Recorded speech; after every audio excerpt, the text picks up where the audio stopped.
hijo de un noble es sanado. Muy bien. Vamos a leer la palabra de Dios. Después de los 2 días, Jesús salió de ahí para Galilea, porque Jesús mismo dio testimonio de que a un profeta no se le honra en su propia tierra.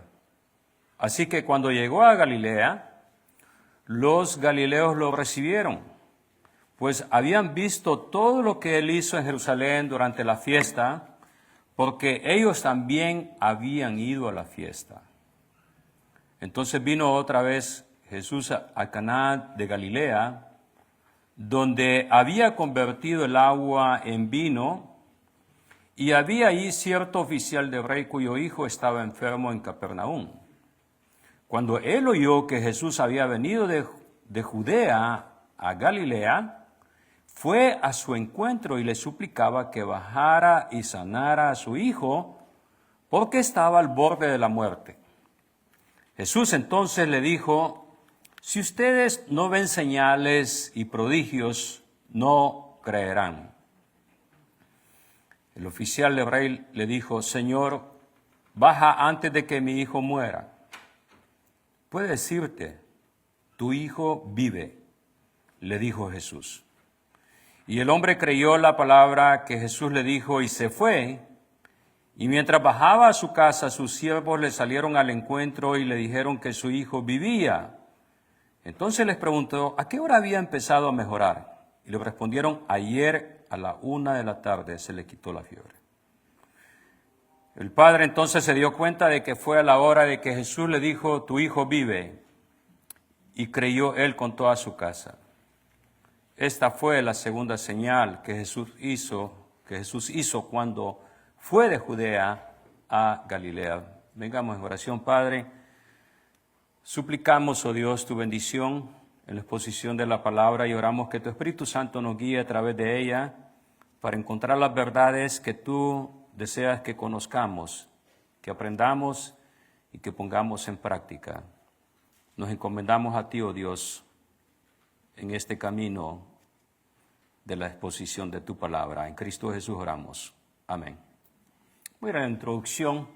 Si me ayudan con los teléfonos, por favor, los bajamos de volumen, los apagamos o simplemente los ponemos en el suelo y le pegamos unos golpes para que no suenen más.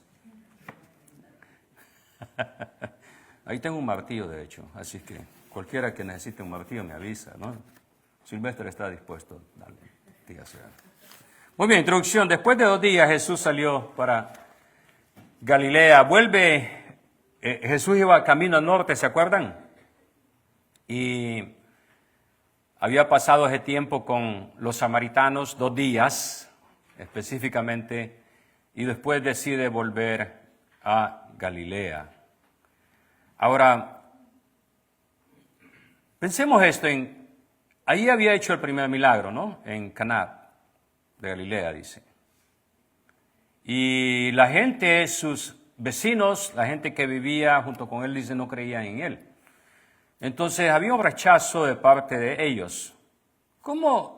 ¿De qué manera la experiencia o las experiencias pasadas conociendo a Jesús fortalecen nuestra fe para seguirle aún cuando tenemos situaciones difíciles? Piensa bien esto, porque a veces la petición, ¿verdad? Me gustó la petición de la niña, para que tengamos un buen día, y yo pensé, the world can have a good day, pero yo dije, bueno, hay días que son malos. ¿Cómo fortalece eso mi fe delante de Dios? Sí, y no es que, y piensen esto, no es que siempre estamos listos para los malos días, hay veces que de sorpresa nos caen. Entonces, ¿cómo va a fortalecer ese tiempo difícil nuestra fe? Vamos a ver un misterio, un enigma. El hogar de Galilea, dice después de 2 días, y la cita divina ya estaba trazada, ¿no? Por Dios que pasara a Samaria, pero Jesús dice, bueno, miren, reconoce algo, dice, nadie es profeta en su propia tierra. Esto alude mucho o nos llama mucho la atención de que Cuando nosotros queremos comunicar el mensaje de Dios con nuestros familiares, ¿somos bienvenidos? You know, when you want to share the gospel with your own family, that they welcome you and say, oh, wonderful, I just wanted to hear that.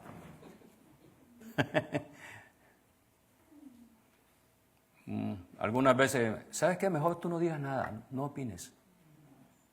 ¿No? Y otras cosas. Pero hay lugares o personas que resulta difícil servir a Dios, ¿no? Por el miedo al rechazo. Nos da miedo. Tenemos temor con nuestra propia familia a veces compartir el Evangelio. Piensa esto. A lo mejor después, cuando tú llegues a casa, tu familia te va a preguntar, ¿y cómo estuvo el servicio, hermanito? Cristianito, ¿no? O sea, te hacen una pregunta así, a lo mejor tú puedes defenderte. Pero ¿sabes qué? Yo aprendí algo en la vida. Cuando la gente pregunta, aún de la peor manera, ¿cómo estuvo tu experiencia en la iglesia?, es que quieren escuchar algo de lo que tú escuchaste. No te vaya a pasar a ti como me pasó a mí. Estaba yo pequeño, teníamos capilla en la escuela, casi generalmente cada semana, a veces cada 2 semanas. Teníamos capilla, ¿no? Y entonces yo recuerdo que me gustaba valga la aclaración, yo no era cristiano, ¿ok? Para que digan ustedes, miren el pastor lo que hacía. No, estoy hablando de mi edad muy pequeña, unos 10, 12 años quizás, o 15 a lo mejor, no sé. Me sentaba al final, y no está mal con los que están al final. Digo, yo hacía eso, pero para estar hablando con mis amigos, por eso me sentaba al final. Yo sé que los que están allá al final no están haciendo eso, aclaro. Y entonces mi madre me dijo, ¿qué te enseñaron en la capilla? Y yo me quedé como mi mente en blanco. No, pues no había escuchado nada. Y dije, no recuerdo. Mentí, ¿no? Porque I don't remember what the priest said. Y dije, pues la próxima semana yo voy a poner mucha atención. Yo me voy a sentar adelante y voy a poner mucha atención. Habrá uno de los asientos de aquí. Y estaba como sentado ahí con Francis, pero me pasó lo mismo de Francis, porque Francis no va a saber nada de lo que yo hablé, porque estoy hablando en español. Right? Para él estoy hablando en lenguas. Speaking in tongues for you, right? So me senté ahí y dije, hoy sí voy a poner atención, voy a ver todos mis amigos, ¿no? Y puse mucha atención, pero ¿saben qué? Me pasó también algo muy bíblico. ¿Se acuerdan de la parábola del sembrador? Que cae la semilla y el diablo va y destruye esa semilla. Pues eso me pasó a mí. No va a creer esto. En el camino de la capilla a la casa se me había olvidado todo. Y cuando llegué otra vez y mi madre me preguntó qué habló el padre, yo no supe responder nada. Se me había olvidado todo, absolutamente todo. Ahora, es muy posible que la gente te va a preguntar a ti, volviendo al ejemplo, ¿qué hablaron? Y por eso mejor te doy la copia del texto, ¿no? Esto hablamos. Entrégaselo, compártelo, no lo dejes acá, llévalo contigo. Y pues de esa manera no necesitas hablar tanto, no te va a pasar lo que me pasa a mí. Dice, aquí está, mira, lo comparto contigo, ¿no? De buena manera. Vamos al punto B, seguir la dirección que Dios nos da. Dice, después de 2 días. Porque Jesús daba y decía, no hay profeta ahí. Pero fíjate bien, ¿sabía Jesús que iba a un lugar difícil, sí o no? Iba con su familia, iba con sus vecinos, los que lo habían visto antes. Pero si Dios no hubiera hecho eso de llegar a los lugares difíciles, piensa en cada uno de nosotros. Nosotros no éramos buenas ovejas. Ni modo que estábamos mal, ¿sí o no? Todos acá. Pero Dios va y nos busca por encima de todo. Nosotros solemos buscar lo fácil, ¿sí o no? Siempre, no sé por qué, pero no es un asunto de hispano, es de todos, es un asunto de ser humanos. Siempre buscamos la manera más fácil. You know, we always look the easy way. We don't look to do the hard way. Jesus did it the hard way to find us. y fue y buscó a nosotros. ¿Por qué? Juan 6:38, el otro texto, dice, he descendido del cielo, no para hacer mi voluntad, sino la voluntad del que me envió. Piensa en esto. El ambiente donde Jesús estaba era perfecto, ¿sí o no? Era el cielo. No había problemas ahí. Y decide venir a un lugar donde siempre hay problemas. ¿Pero para qué? Para hacer la voluntad del Padre.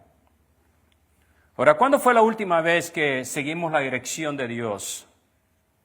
Aunque nos costara, o sabíamos que iba a ser bastante difícil, o aún que no era lógico lo que Dios nos estaba pidiendo, pero decidimos obedecer a Dios. ¿Cuándo fue eso? ¿Cuándo fue que Dios dijo algo que no tenía sentido, pero lo hicimos de todas maneras? Obedecimos a Dios, ¿no? Jesús es bienvenido en Galilea. Aquí parece una contradicción porque Jesús estaba diciendo que no hay profeta en su tierra, pero ¿qué sucede? Sí que cuando llega a Galilea, dice ahí el texto de Juan 4:45, los galileos lo recibieron bien. Parece una contradicción, ¿no? Al texto que acabamos de leer, que lo iban a recibir mal. Pero ¿por qué lo recibieron bien? ¿Por qué es bienvenido en Galilea? You know, why is welcome among his own people? La respuesta la tenemos en Juan 2, parece que 2:23, algo así, ahí está. Dice que mientras él estaba en la fiesta de la Pascua, muchos al ver las señales que hacía, ¿qué hicieron? Creyeron. ¿Y qué decía Juan, el texto que leímos, el 45? Porque habían ido ellos a la fiesta, dice, y habían visto las señales. Los galileos dijeron, wow, aquí tenemos una oportunidad. Ha venido el que hace milagros, ¿no? Y se amontonaron, llegaron a escucharle. ¿Por qué? Deseaban algo. Piensa esto, si nuestra fe depende nada más de lo que Él hace por nosotros, muy pronto vamos a dejar la fe. ¿Sí o no?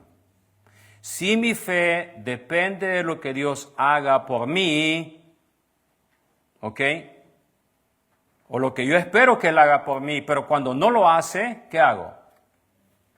Me doy la vuelta. ¿Y qué digo? Dios no responde. O mi fe depende y creo en Él. ¿Quién es Él? Piensa esto. ¿Quién es Él? Quiere decir que no importa la circunstancia que nos venga, si creo en Dios, nada me va a mover. Y ese es el punto acá. Pero si estoy creyendo como los galileos, nada más por lo que ven, mi fe, si no hay milagros, ¿qué sucede? Es más, vamos a darnos cuenta que el milagro que hace Jesús no lo hace con la gente de Galilea. No tenemos un milagro ahí, por el momento. ¿Ok? Para algunos, digamos, que están... yo recuerdo esta experiencia y haber escuchado esto de mi pastor, es que él decía, bueno, han anunciado que la situación económica se va a poner peor. Y después decía, ¿y cuándo han conocido que la situación económica de este país ha estado bien? O sea, dependemos de Dios. O sea, las cosas cambian, pero nuestra confianza no está en cómo están las cosas, sino confiamos en Dios. Él es nuestro Dios. Entonces, que nuestra fe no dependa de lo que Él hace. I challenge you that your faith will not depend on what the Lord does, but for who He is. 2, un milagro para otro gentil. ¿Por qué digo otro gentil?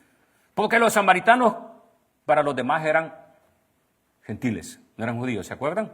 Los veían como lo peor. Y es a un oficial de palacio, la letra A, si me ayudan ahí.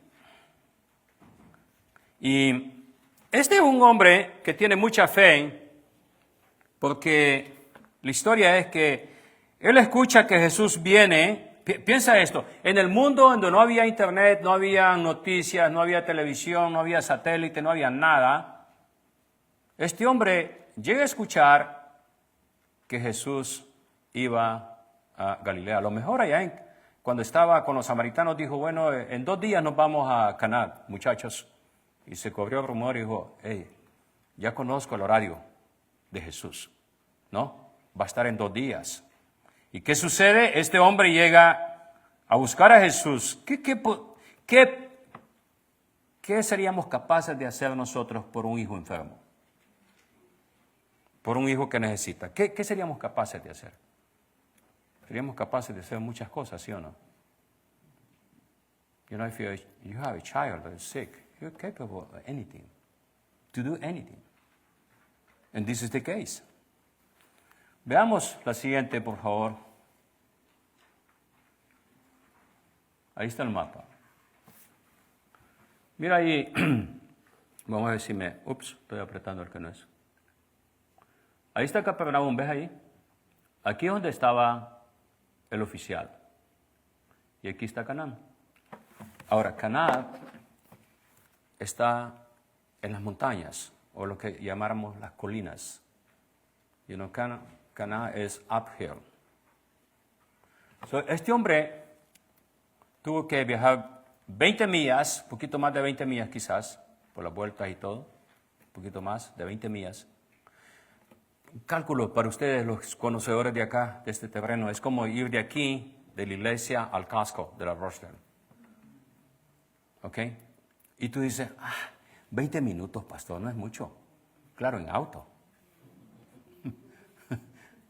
Pero este hombre le tomó aproximadamente 7 horas sin descanso. Eso es lo que toma de aquí. Puedes hacer tu propia previsión, pero eso, ¿no? 7 horas, un poquito más de 7 horas. Quiere decir que era una agonía hacer ese viaje de 7 horas para estar cuando Cristo llegara, cuando Jesús llegara ahí, estar listo para ser de los primeros que llegaran a hablarle a Jesús, ¿no? Y piensa esto. Yo escribí esto. Tienes una situación difícil, have a difficult situation, right? What do? ¿Qué haces? ¿Cuál es la necesidad? You need something, right? Might be different situation for you. Puede ser una situación diferente. Quizás puede ser dinero. Necesitas $20,000, vamos a decir, ¿no? A lo mejor necesitas $20,000 o 15,000, no sé, o 25,000, 50,000. Hay una necesidad, ¿sí o no? ¿Qué haces? Pastor, si yo necesito $20,000, pues yo voy y me compro unos cuantos boletos de lotería y ya, asunto arreglado. Tal vez ahí puedo resolver el asunto. O me voy al casino. Es que siempre buscamos el camino fácil, supuestamente. Hay una necesidad. La sanidad del hijo. Veamos el pasaje. Hay una necesidad. ¿Cuál es la posible solución entonces? ¿Cuál es la posible solución? El hombre dice, ok, ya gasté dinero en doctores, ya busqué solución yo mismo, ¿y ahora qué hago? Voy y busco a Jesús. ¿Te das cuenta que somos así siempre?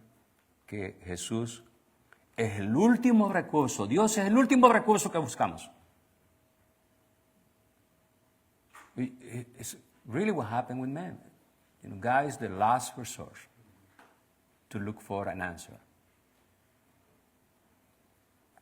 Como haya sido, ¿cómo ha usado Dios el sufrimiento o una situación difícil para nosotros, para acercarnos más a Él? ¿Te acercas más a Dios en una situación difícil o te alejas? ¿Cuál es tu experiencia? ¿Cuál es tu experiencia? Mi experiencia ha sido quizás igual que la tuya. A veces siento que me estoy alejando de Dios, a veces siento que Dios está llamando mi atención y quiero buscar más de Él, ¿no? Y veamos esto. Debemos de buscar más a Dios en medio de la situación difícil. Veamos la respuesta de Jesús. Piensa esto. Este hombre tiene un hijo enfermo Y escucha estas palabras. Jesús entonces le dijo, si ustedes no ven señales y prodigios, no creerán. ¿Sabes qué hubiera dicho yo cuando escucho eso? Me doy la vuelta, me voy a casa. No, ya Jesús comenzó con esta historia aquí de que está hablando mal de mí, ¿no? Y eso que no sabe todavía mi problema. Que solo para ver milagros he venido y ver señales. ¿No somos a veces así con Dios? Y yo esperaba una solución aquí. ¿No? ¿En qué está basada nuestra fe? ¿Las evidencias visibles o la confianza en la palabra de Dios? ¿No? Veamos el punto 3. Avancemos ahí. Jesús hace el milagro. ¿Detuvo esas palabras al oficial, a este hombre? El oficial de Braille le dijo, oficial de Braille significa que era alguien que estaba en palacio de Herodes, ¿no? En palacio, era un hombre oficial, era un hombre que tenía un cargo público bien alto. Este hombre tenía dinero, este hombre tenía posición. Y le dice ahí en el 49, Señor, baja antes de que mi hijo muera. Piensa esto, Jesús acaba de decir esto, que necesita milagros para creer, y este hombre le dice, no se detiene. Le dice a Jesús, tengo este problema.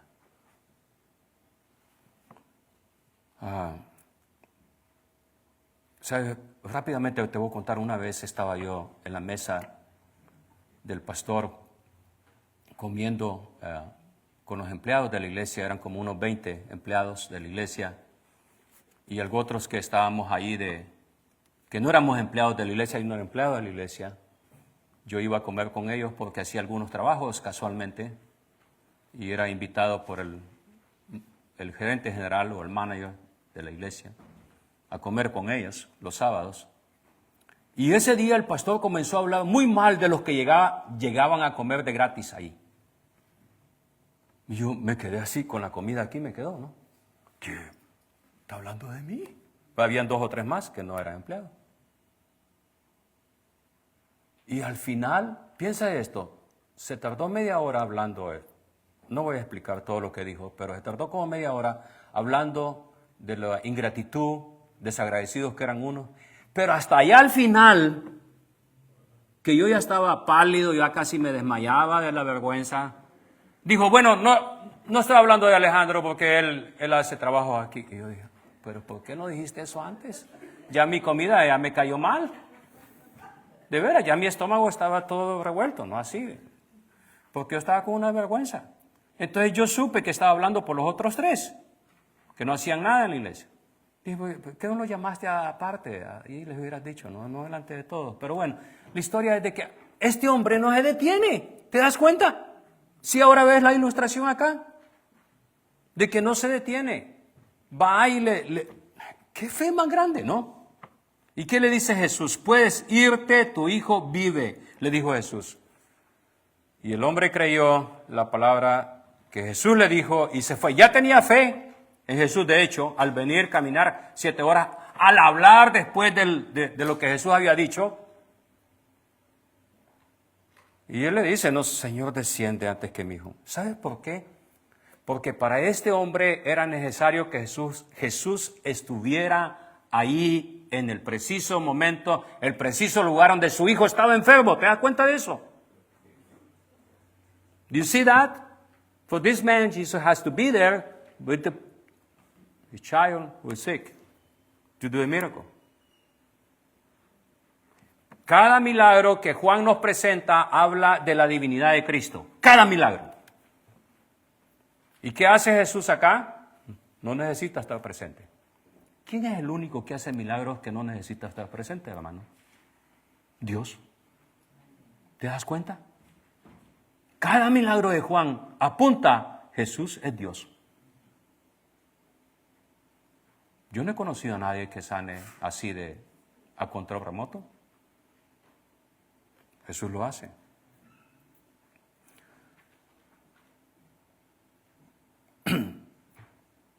Confiamos en la palabra de Dios incluso cuando no vemos resultados inmediatos.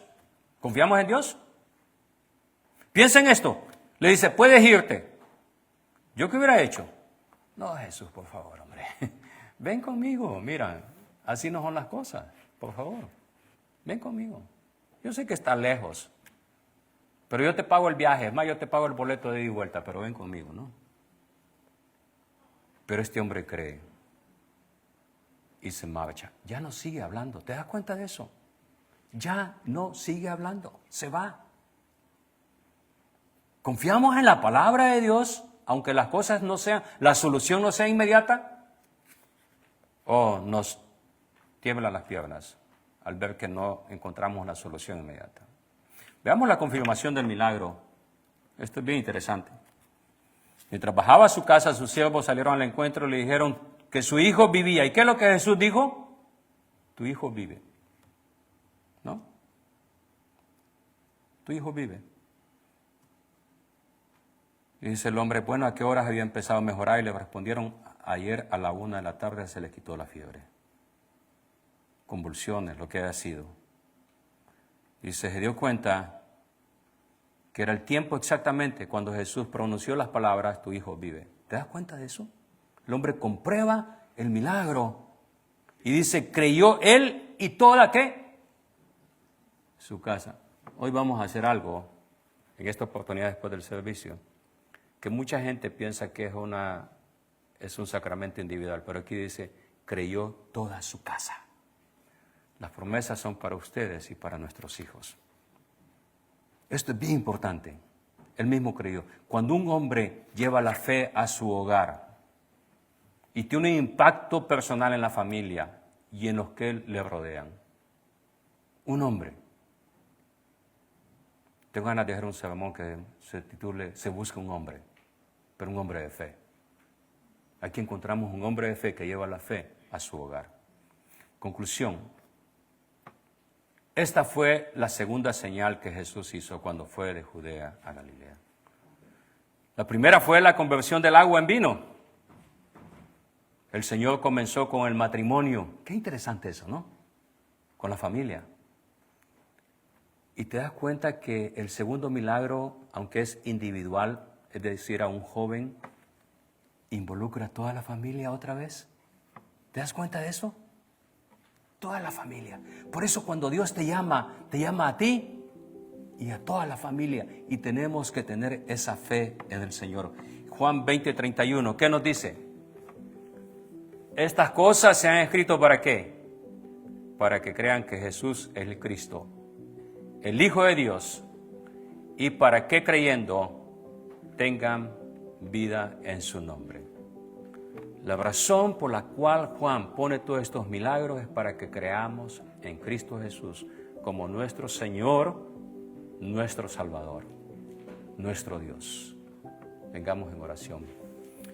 Padre, te adoramos a ti, oh Dios, bendecimos tu nombre y al encontrar este milagro acá, este segundo milagro, nos damos cuenta cómo ese llamado que tú haces es para mí, pero también para mi familia, mis hijos, mi esposa. Para que creamos en ti y que te sirvamos, oh Dios. Oh Padre, te adoramos y bendecimos tu nombre. Gracias, Cristo Jesús. Bendice, Señor, esta semana que iniciamos y permite que no importa las situaciones que vengan, confiamos en ti, nuestra fe está puesta en ti, oh Dios. Que no seamos removidos de nuestra confianza en ti, sino más bien que nuestra fe sea sólida porque está en la roca que eres tú, Jesús. Te adoramos, Padre, en Cristo Jesús. Bendecimos tu nombre. Amén y amén. Muy bien, vamos a ir a la segunda parte de este servicio y entonces voy a llamar a Francis Vital, que ahora ya hablo español después de este servicio, right? I say that after the preaching, you already know Spanish. Get over here. ¿Ya? Vamos a tener la ceremonia de bautizo de Adelina René Vital. Y Vamos a hacer un llamado a la oración. Y yo sé que hay muchas preguntas para ustedes. Y espero al momento de la ceremonia ir quitando las dudas que muchos de ustedes puedan tener en cuanto al bautismo de infantes. Quiero explicar algo. Este es un tema que trae en algunos círculos cristianos controversia. Para mí no es controversia, lo veo claramente en la historia de la iglesia, algo que se ha practicado antes, no es nuevo, se sigue practicando. De hecho, creo que la mayoría de iglesias que se identifican o que son cristianas practican el bautismo de infantes, y es una minoría la que no lo hace. ¿Y por qué me atrevo a decir esto? Porque si toda la iglesia oriental, toda la iglesia del Medio Oriente, la iglesia de Rusia, una de las iglesias más antiguas, la de África, no ha cambiado el bautismo de infantes, ¿no? El bautismo de infantes se dejó de practicar en América, no, prácticamente, y en parte de Europa después de la Reforma.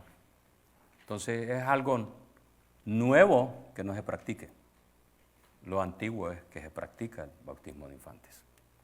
Ahora, pero también quiero ser, voy a decir en este sentido dadivoso, en cuestión de los que no creen en el bautismo de infantes, los respetamos su decisión, que no lo hagan.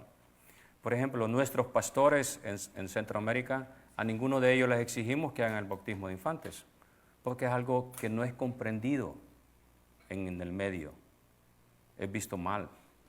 Inmediatamente cuando dice bautismo de infantes, dice, ¡oh, son católicos romanos! ¿No? Y se asustan. Y no es así. Entonces yo, por eso digo, voy a despejar las dudas. I will call you guys when I need you here, okay? Yeah, all right. El Señor nuestro Dios ha sido fiel a su pacto de generación en generación, y venimos hoy a celebrar las promesas de su gracia para nosotros y para nuestros hijos. Este es un acto de fe, es una acción de fe. Dice Génesis 17:7, si me puedes ayudar, está por número ahí, ¿ok? Para que puedas seguirme. Voy en el 1, estoy en el 1 ahorita. Génesis 17:7, estableceré mi pacto contigo y con tu descendencia después de ti por todas sus generaciones, como pacto perpetuo para ser tu Dios y el de tu descendencia después de ti. Aquí nos damos cuenta que el pacto que Dios hace con Abraham, le dice, es contigo y con tu descendencia. Romanos nos deja bien claro que la descendencia de Abraham somos el pueblo de Dios, nosotros, la iglesia. Punto 2. Vamos a ir a la enseñanza sobre el significado del bautismo. El bautismo es un sacramento instituido por Cristo. Es una señal y sello del pacto de gracia.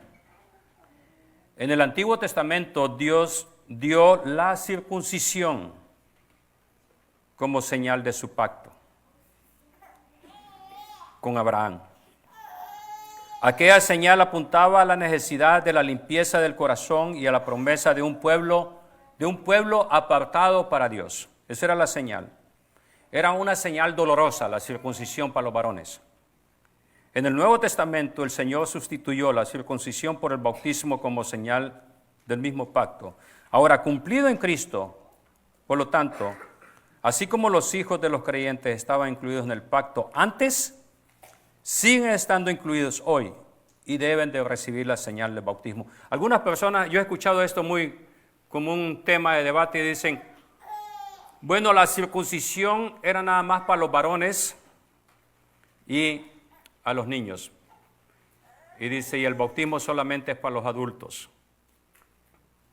¿Ustedes han leído Génesis que Abraham y toda su gente se circuncidaron cuando fueron llamados? Adultos. Esto sí que era pesado, ¿no? Cuando ya estaban adultos, los circuncidaron. Por eso es que la iglesia cristiana bautiza adultos e infantes. Porque la circuncisión se practicó en adultos. Es más, si un judío, una persona que no era judía se convertía, se circuncidaba, adulto. Colosenses 2, 11, 12. En él ustedes fueron también circuncidados. Ahí está el caso. Pero no me refiero a la circuncisión física, sino a la circuncisión que nos hace Cristo. Cristo nos hace una circuncisión, dice. Y que no consiste en despojarnos consiste en despojarnos de la naturaleza pecaminosa. Y yo digo, ¿y cuándo fue esto, Señor? Versículo 12. Cuando ustedes fueron bautizados, fueron también sepultados con Él, pero al mismo tiempo resucitaron con Él, por la fe en el poder de Dios que lo levantó de los muertos. ¿Te das cuenta cómo aquí, nuevamente la circuncisión? Pablo dice, ustedes fueron circuncidados. ¿Cuándo? Cuando fueron bautizados. Ya no practicamos la circuncisión, ¿no? La circuncisión que practicamos ahora es del corazón, dice, y la señal visible de esa circuncisión del corazón es el bautismo, ¿no? Y así como el bautismo es ahora dado a los niños y adultos, también la circuncisión era para adultos y para niños en el tiempo de la ley. Número 3. Vamos a ver un fundamento bíblico. Las Escrituras muestran que Dios siempre ha tratado con su pueblo por medio de un pacto que incluye a los hijos. Todos los pactos incluyen a los hijos. La circuncisión del pacto, en Génesis 17, 10, 12 dice, este es mi pacto, será circuncidado todo varón al 8º día. Ahí ya se da los límites y todo, cuando debe ser circuncidado el varoncito. Dios ordenó que la señal del pacto fuera puesta en los hijos desde su nacimiento, prácticamente, ¿no? Mostrando que ellos también pertenecían al pueblo del Señor. Esto es lo que hacemos con el bautismo. Decimos, este niño, esta niña pertenece al pueblo del Señor, por fe. Éxodo 12 muestra que las familias, incluidos los niños, participaban también en la redención recordada en la Pascua. ¿Se acuerdan en Éxodo, cuando estudiamos Éxodo? Que se le debe de dar la Pascua a los niños, a todos. Y dice, cuando los niños pregunten qué es esto que estamos comiendo, qué es nuestro trabajo, explicarles a ellos. Ahí viene el discipulado de los hijos. La fe y las promesas de Dios eran celebradas en comunidad, en familia, no de manera individual. Aquí, cuando algunos de mis amigos me dicen, pero no aparece el bautismo de infantes en la Biblia. ¿Y saben cuál es mi respuesta? Sí, porque estamos hablando de un sacramento, ¿no? Que es el bautismo. Claro que no aparece directamente. ¿Me puedes mostrar un texto donde aparece directa o indirectamente que la cena del Señor debe dársele a las mujeres? Y para compartir esto una vez con alguien que es un maestro y se quedó en shock, ¿no? Como, ¿dónde está el texto que dice que debemos de dar la cena del Señor a las mujeres? ¿Sabes que no hay? No hay un texto. ¿Con quién tomó Jesús la cena? La primera, o lo que llama la última cena. No es la última para Jesús, la primera para la iglesia. Con los apóstoles, los discípulos, ¿no? ¿Había mujeres ahí? Las mujeres estaban abajo. ¿Por qué no las llamó el Señor? Establece su pacto, nada más comienza con los hombres.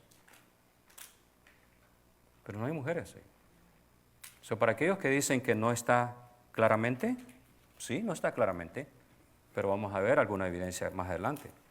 Por ejemplo, Job y sus niños dice que él se levantaba de mañana y ofrecía holocausto conforme al número de todos ellos, porque decía Job, quizás habrán pecado mis hijos. ¿Te das cuenta cómo los sacramentos, todo lo que es la oración incluye a los hijos? ¿Por qué excluimos los hijos? No tenemos por qué excluir. La promesa en el nuevo pacto, Hechos 2:39, creo que lo tengo ahí, Hechos 2:39, porque para ustedes es la promesa y para sus hijos. Este texto me encanta, porque es una promesa. Es el inicio de la iglesia y le dice Pedro, la promesa es para ustedes y para todos sus hijos. Ejemplos en el Nuevo Testamento, en Hechos vemos familias enteras bautizadas. La de Lidia, en Hechos 16:15, no está allí, porque son muchos textos para leerlos. El carcelero de Filipos, ¿qué sucede? Todos se bautizan en su casa. En la casa de Estefanas también todos se bautizan, 1 Corintios 1:16. Ahora, no se menciona que hayan niños, pero no se excluyen los niños. Dice toda la familia. ¿Y sabes qué? Para aquellos que dicen que solamente creyentes se bautizan, mi argumento siempre es este. Dice todos los de su casa. ¿Sabes a quiénes incluye todos los de su casa? Los esclavos. ¿Los esclavos creían? No. Se les bautizaba por fe, como una puerta de entrada al nuevo pacto. Busca la circuncisión con Abraham. Circuncida también a los esclavos. Entonces, el mismo patrón se seguía, el mismo ejemplo del Antiguo Testamento, ¿no? Vamos a ver la diferencia teológica con otras tradiciones. El bautismo reformado o presbiteriano no es una regeneración automática. O sea, no es que estamos diciendo este niño ya es salvo porque lo bautizamos.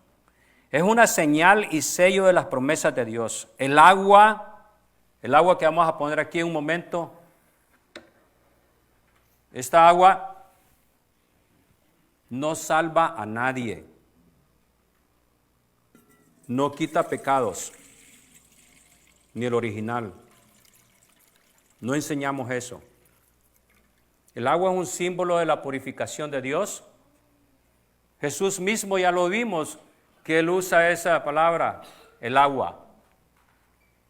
Y Él dice, se declara a sí mismo, yo soy el agua viva, que es un agua que fluye y trae vida para nosotros. Pero no estamos enseñando que quita pecados. ¿Ok? Cristo es el que nos salva.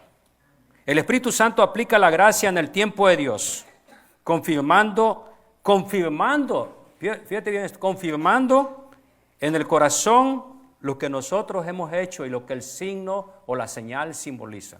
Por fe estamos creyendo que ese niño pequeño, cuando crezca, el Señor va a trabajar en su corazón.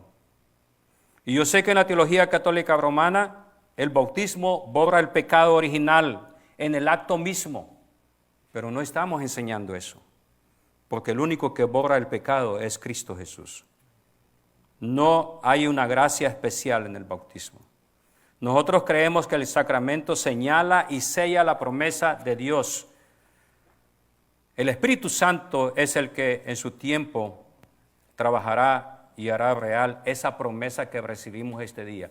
Bautizamos a Adelina Brené bajo una promesa y creemos esa promesa. Igual como creemos en este momento en la promesa de la salvación. ¿La tenemos ya, la salvación?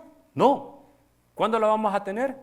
En la consumación de los tiempos, cuando Cristo venga. ¿Te das cuenta de eso? Lo mismo estamos haciendo en este momento.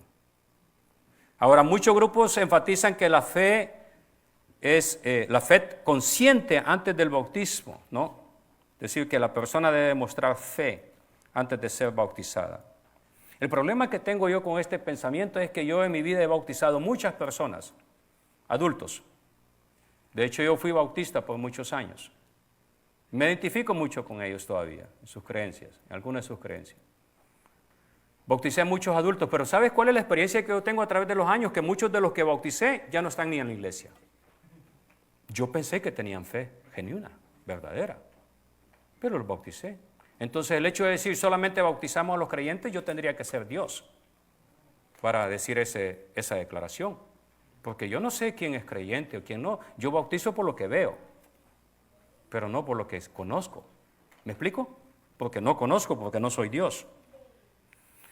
Nosotros compartimos su convicción que la fe es esencial, ¿no? La fe es esencial. No bautizamos a un adulto si no vemos muestras de fe, ¿ya? Eso sí. Pero también confirmamos que los hijos del pacto deben de recibir la señal visible de la promesa, como los hijos de Abraham lo recibieron, como todos los hijos del Antiguo Testamento recibieron la señal de la promesa, que era la circuncisión, y el segundo, que era la Pascua, donde todos participaban. Ahora sí voy a invitar entro al punto 5, creo yo. Voy a invitar a Francis. y a Carla, mi hija, para que pasen acá y se pongan de este lado.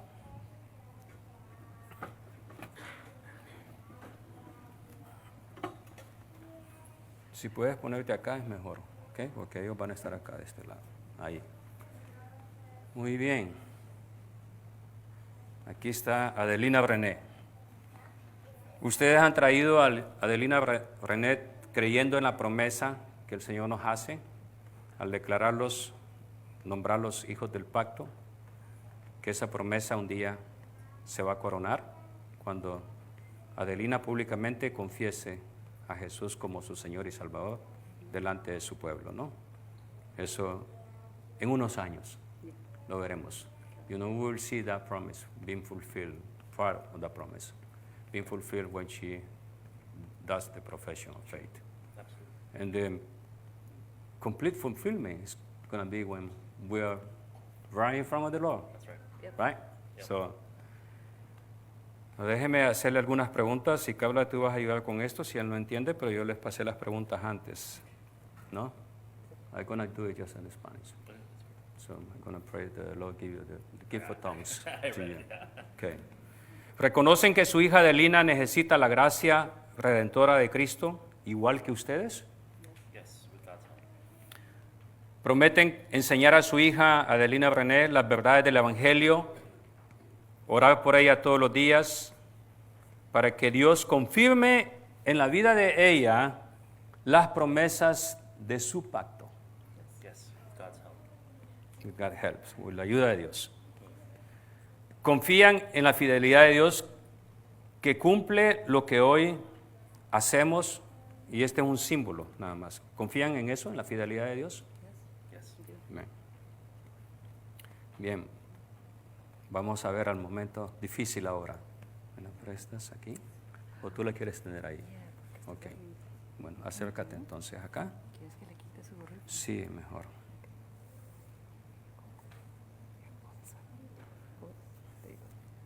Muy bien.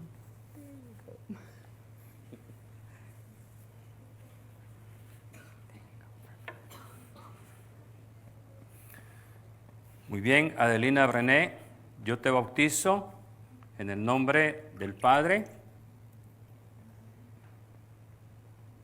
del Hijo y del Espíritu Santo.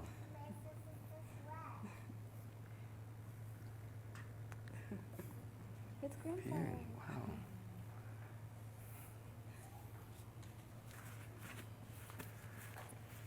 Vamos ahora, únanse conmigo en oración. Padre, qué bueno ser testigos del primer acto de fe que como también padres naturales hacemos con nuestros hijos. Y ahora Carla y Francis han venido delante de tu pueblo y delante de mí como un ministro ordenado por ti, oh Dios, para recibir el bautismo de su hija. Pedimos que esa promesa que Génesis nos dice que es para nuestra descendencia y ese pacto se cumplan en un futuro, Señor, con Adelina. Lo creemos, lo recibimos esa promesa de parte tuya, que nuestros hijos son hijos de ese nuevo pacto, por la sangre de Cristo Jesús derramada en la cruz. Por esa sangre y agua, y el agua que ahora hemos aplicado como símbolo de vida, y no una vida normal, natural, sino una vida eterna. Confiamos en ti, en tus promesas, y este es un acto de fe que tomamos juntamente con Francis y con Carla, y su hija aquí la presentamos delante de ti, oh Dios, Adelina Brené. En Cristo Jesús hemos orado y te adoramos, Padre. Amén. Amén. Amén. Bien, ahí tienen delante de ustedes a una hija del pacto, covenant child. Yeah.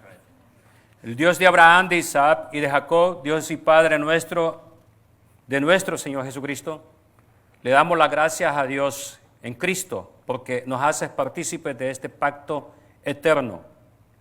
Así que pedimos que bendiga a esta niña, esta preciosa niña Adelina Brené, y confirme esas promesas que Él da para sus hijos y para nuestros hijos, que le conceda eso.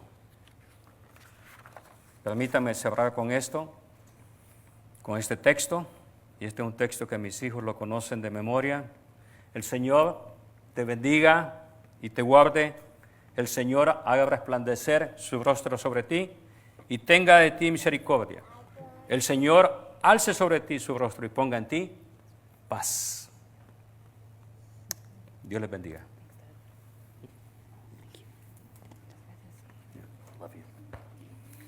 Muy bien, que el Señor les bendiga a ustedes, estimada congregación. Nos quedamos unos minutos nada más. ¿Ya estamos listos? Muy bien, gracias.